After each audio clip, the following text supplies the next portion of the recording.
pessoal, tudo bem? Hoje eu quero dar continuidade aos serviços tomados referente à retenção de ISS. Então, eu vou fazer um retomar algumas informações importantes, né? Mas eu vou deixar o vídeo aqui na descrição para vocês assistirem. E eu quero complementar, que às vezes depois que eu desligo eu fico pensando, né? Faltou isso, faltou aquilo, tá? Então, assim, o que que eu entendo que faltou?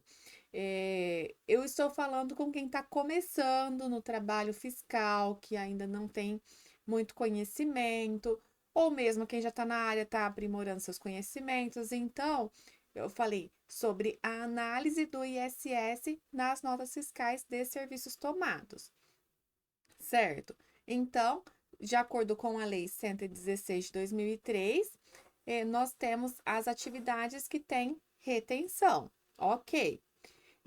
Sendo assim, o que que acontece?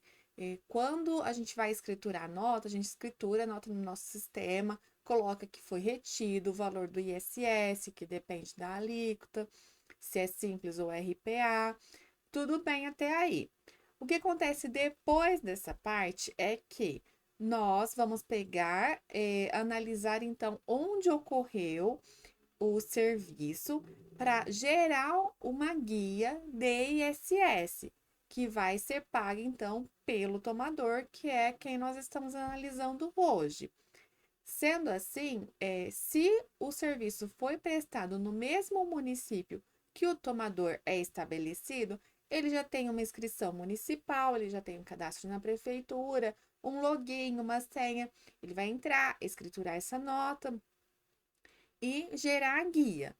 Agora, se esse serviço foi prestado num município que não é o município do tomador, o tomador vai entrar em contato com o município, vai verificar como que é feita a guia quando ele não é um contribuinte daquele município. Então, tem lugares que você entra no site, está escrito guia avulsa e eles orientam por lá, então, por não vai fazer um cadastro. Tem outros que já faz um cadastro, né? Não um cadastro de inscrição municipal, um pré-cadastro para emissão de guia. E tem outros que você manda um e-mail e o fiscal de tributos que te envia a guia de ISS. Então você recolhe essa guia e na hora de pagar o seu prestador, o valor é abatido. Por exemplo, a nota de R$ 1.000. Numa nota de R$ 1.000 com uma retenção de 200. R$ 200 de retenção. Então você foi lá, fez a guia no município onde foi prestado serviço, né?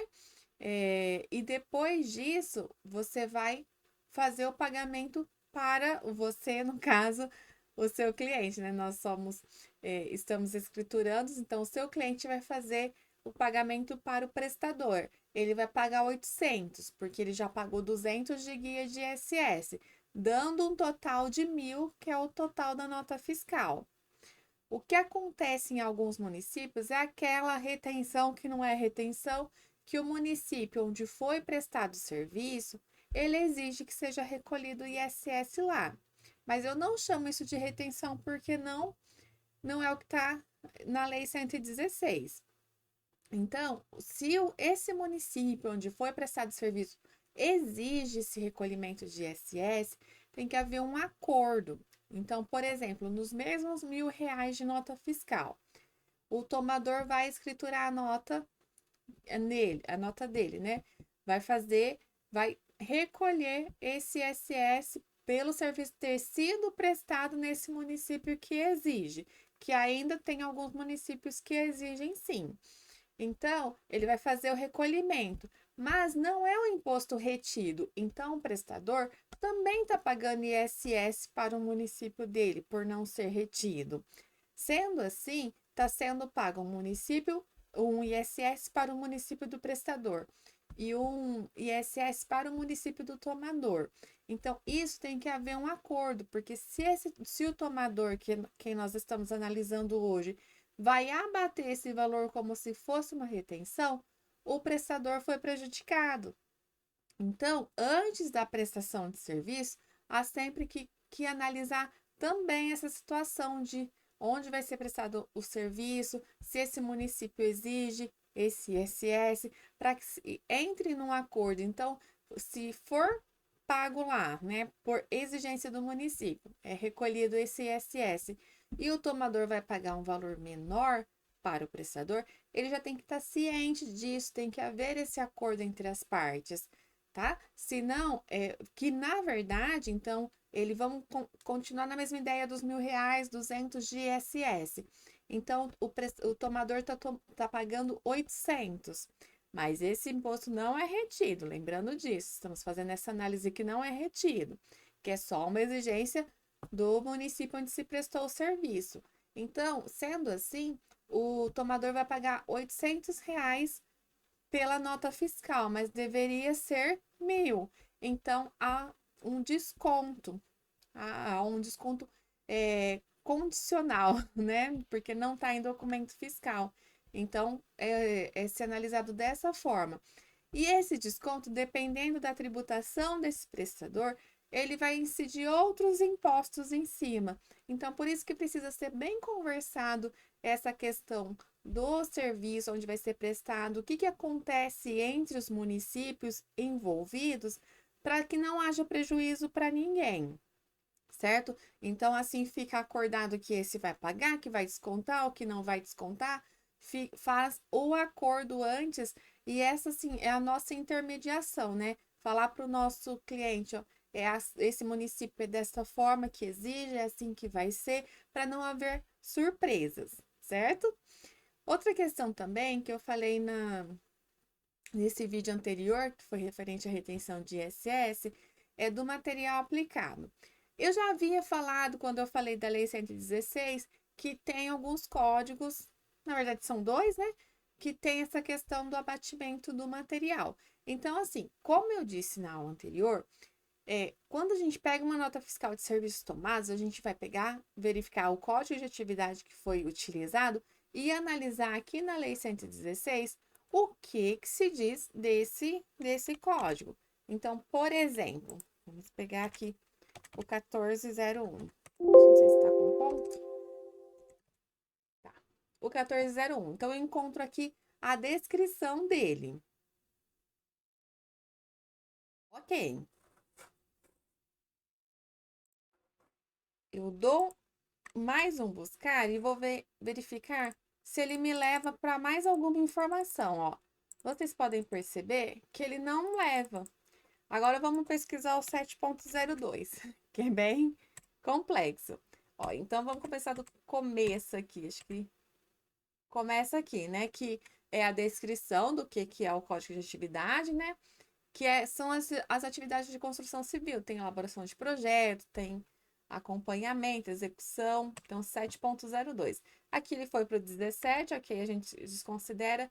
Mas aqui, ó, então ele tem uma observação. Qual artigo nós estamos? No terceiro.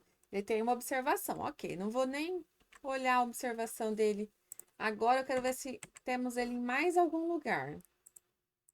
Aqui não. Ai, foi demais. Espera aí. Estávamos aqui. Então, tá. Ó. Ele está também no artigo 6º, no parágrafo 2º. Então, ele consta aqui também. Então, eu vou analisar lá onde está a primeira opção, aqui onde está a segunda. Aí, ele está aqui mais embaixo. Então, eu vou ler todos os parágrafos, todos os incisos, tudo que tiver na legislação sobre esse código de atividade, para poder entender, ainda tem mais um pouquinho aqui, para poder entender e analisar toda a situação, o que está acontecendo, o que envolve nesse serviço que eu estou tomando, o que cabe a mim e o que não cabe, certo? E uma das questões que eu falei também na aula anterior era referente ao material. Falei, ele tem a redução, não tinha certeza se naquela imagem que eu tinha printado era referente à redução do INSS ou do ISS. Mas independente de qual que seja, o que eu quero passar é assim, ó, na aplicação dos materiais, ó, fornecido pelo prestador, há uma previsão, então, de redução. Então, assim, a Lei 116, né, é uma lei federal, posso chamar assim, que norteia os municípios de como que deve ser a tributação, né? A lei complementar que foi solicitada pela Constituição para os municípios terem esse norte. Ok. Aí eu vou explicar como que acontece esse fornecimento de material, como que acontece esse abatimento, ó, que não se inclui na base de cálculo do imposto o material. Nenhum município que eu conheço, mas aí cada situação, cada município vai determinar da sua forma, né? O importante é assim, ó, não inclui o material. Então, como que ele está interiorizando essa descrição aqui, esse parágrafo segundo do artigo 7º. Nesse município que eu vou falar para vocês, ele faz da seguinte forma. Então, quando o prestador vai prestar esse tipo de serviço com material, ele vai fazer um cadastro de obra lá no site da prefeitura e vai colocar que ele está aplicando material. E sendo assim, ele tem duas opções lá no site. Ele vai colocar que ele vai aderir à regra geral, que é 50%, ou ele vai colocar que é por nota fiscal. O que significa isso? Se ele colocar o prestador, tá? Se ele colocar a primeira opção, que ele vai aderir a 50%, então ele está aplicando material e vai reduzir da base de cálculo, né? Vai reduzir do valor da nota fiscal o valor do material, que é quanto? 50%, porque ele fez essa adesão. A outra opção é que seja nota a nota. Então, assim, ele está aplicando o material. Então, quando ele faz a opção da nota a nota, ele vai lá no site da prefeitura, fez essa opção. Ele vai lá em outro lugar e vai lançar as notas de materiais. Então, com essas notas de materiais, já se sabe a proporção que vai abater do valor do serviço. Então, por exemplo, ele está cobrando um valor, os R$ 1.000. Vamos voltar nos R$ 1.000. Ele está cobrando R$ 1.000. Mas ele não está cobrando muito pelo serviço. Ele está cobrando R$ 300 pelo serviço, por exemplo. Se ele está cobrando R$ 300 pelo serviço, 700 é material. Então, é mais que 50%. Sendo mais que 50%, compensa ele fazer o cadastro nota a nota. Aí ele vai pegar esses R$ 700 que ele comprou de material, as notas fiscais, e vai cadastrar lá no site. Então, assim, ele consegue comprovar que ele comprou esse material para ter a dedução. Já os 50% é automático. Escolheu 50%, não precisa lançar as notas dos materiais. Isso, prestador. Ok. Então, eu, como tomadora, quando eu pego essa nota que esse prestador fez dessa forma nesse município, eu vou observar que a minha base de cálculo do ISS ela é menor que o valor da nota fiscal. Ok. Então, a hora que eu for escriturar, eu consigo vincular essa nota fiscal com a obra que foi criada. Isso tudo lá no site dessa prefeitura, pessoal. Então, eu consigo vincular essa nota fiscal, eu, tomadora, escriturando lá no site da prefeitura. Vinculo com essa obra que já foi criada e ele já identifica para mim que 70% dessa nota fiscal foi material. Então, ele já identifica que a base de cálculo são os 30% e aplica a alíquota, que aí é da empresa ou do simples, do município ou do simples, o que for, né? Ele já aplica essa alíquota e já sai com o valor da guia correto.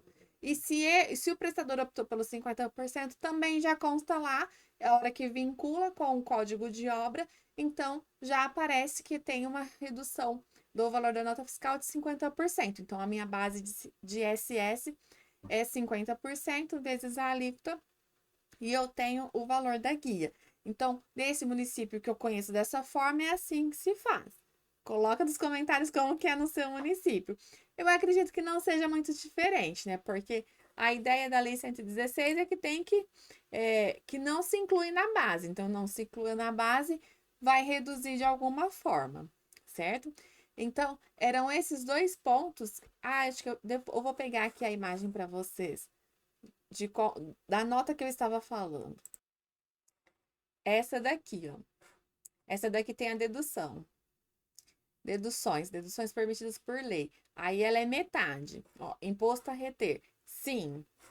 ISS aqui não apareceu, mas é ISS retido, 162,50.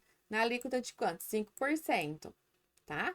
Então, essa daqui que eu falei que eu não tinha certeza se era do INSS ou se era do ISS, mas provavelmente pelo layout vai ser do ISS sim. Então, era essa observação que eu queria deixar. Outra coisa, a gente está vendo sobre a retenção de ISS, vamos ver de INSS e as demais retenções. O que acontece? No nosso fechamento, às vezes nós estamos fazendo a escrituração, vamos fechar, recolher os impostos, e eles têm prazo, então nós não conseguimos fazer uma análise tão detalhada, né? Que vocês vão ver que precisa ser feita, nota a nota. Então, o que que a gente faz? A grosso modo, a não ser que seja aquela atividade que a gente já sabe, já conhece, aí a gente já identifica, se estiver errado, a gente já pede cancelamento, substituição da nota e joia. Conseguimos fechar já corretamente. Agora, se é uma atividade que a gente não conhece muito, aí a gente vai pesquisar, tem bastante coisa para ler, para interpretar, para entender. Aí, o que que eu faço? Eu anoto essas situações para se analisar depois do fechamento. Então, para não atrapalhar o fechamento, a gente bate o olho, já vê o que que tem, o que que não tem ali, em um grosso modo. E depois do fechamento, a gente volta, a gente pega essas situações específicas para dar uma olhadinha, para poder analisar. Aí sim é uma análise mais criteriosa, com calma, porque nós temos inúmeras atividades, várias situações, e tem a questão do local onde foi prestado o serviço, tem a questão de alíquota, tem a questão de dedução. Então, para a gente entender tudo isso, a gente precisa de tempo. E na hora do fechamento não é esse momento, né? Então, a gente olha uma atividade, a vigilância. Vigilância eu sei que tem que ter retenção e tem que ser no local onde o bem está sendo vigiado. Pronto, eu tenho essa informação. Então, não teve retenção de vigilância, já vai me chamar a atenção, certo? Agora, se é uma atividade que não é uma atividade corriqueira, a representação comercial. Nossa, eu não sei o que tem que ter na representação comercial, não lembro de cabeça. Aí eu vou estudar ela. Então, para eu estudar ela, eu preciso de tempo. Se ela for simples, ótimo, eu estudei, vi ali, não tem, ok, vida que segue. Agora, se ela começa, ela tem isso, aí ela tem benefícios de aplicação de material, aí tem redução disso, tem redução daquilo, aí já começa a complicar a nossa vida que a gente não consegue fazer ali naquele momento. Então, o que que eu faço? Sigo a nota fiscal. Quando eu não tenho a informação bem clara na minha cabeça daquela atividade, eu sigo a nota, mas eu deixo anotado que aquilo precisa ser revisto posteriormente. Tá bom? Até mais.